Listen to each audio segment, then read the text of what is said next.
There is such a thing as the law of cause and effect. You do, in fact, reap what you sow. But there is also such a thing as a variable in that equation. It is, however, impossible to assign a value to that variable. The variable is called chaos, and chaos is simply the value of the unknown variable itself, what is sometimes called the butterfly effect. Chaos is the word we use to name the unknown causes at work in our lives. Simple as that. When something goes wrong, we know that something went wrong, but we often cannot say what went wrong exactly. We know the effect, but sometimes we are not able to say why it happened. The fact that our plans can go wrong is not a reason to not plan, however. It's simply a reason to make plans with a margin of error to account for the chaos variable in the equation that defines the law of cause and effect.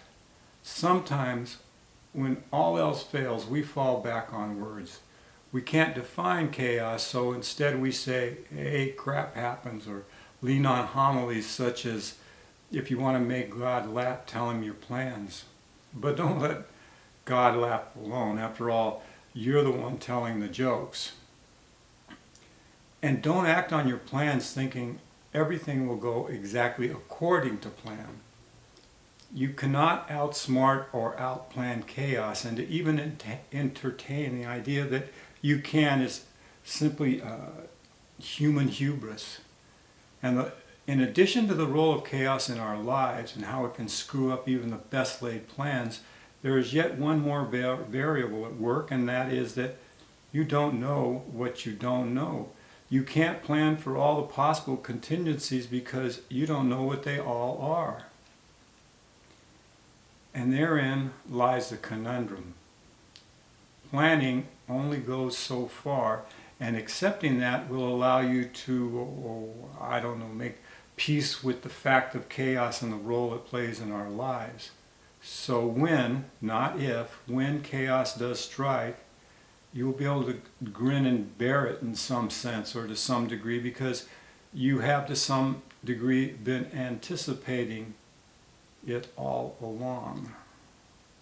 So when it happens, you can treat it like an unwelcome but not unexpected guest. And that is the zen and the art of living with chaos. Let me share an example from my own life. I recently reread some of my journal entries from 1995, and the 3 goals that I set way back in 1995, I have achieved. But the path that brought me here from there was not a straight line. There are no straight lines in nature or in life. And it was really never easy, and along the way I made some mistakes that slowed my progress, but none of those mistakes stopped me from achieving those 3 goals eventually. And what was the human life force that enabled me to reach my goals regardless of the chaos that came my way and threw me off track? Well, perseverance, I think, was the most powerful. Or maybe it was faith. But both faith and perseverance played a powerful role in what I was able to achieve.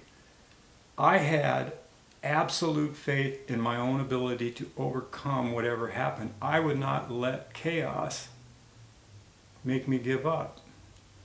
It was that faith in myself, faith that I would persevere, and then actually refusing to give up. Look, every setback is an opportunity to recalibrate or a reason to quit, and quitting is the only real failure. The 3 financial goals that I set back in 1995 were: 1, achieve financial independence. 2, I wanted to achieve a net worth of $1 million. And 3, I wanted to be debt-free, including my mortgage. It took me 25 years to reach those three goals, and looking back, it's almost as if I was trying to fail. I made so many mistakes. I made a lot of mistakes. I lost over $60,000 in one real estate deal, and my divorce cost me another $100,000. And those are just two of the major setbacks I suffered along the way.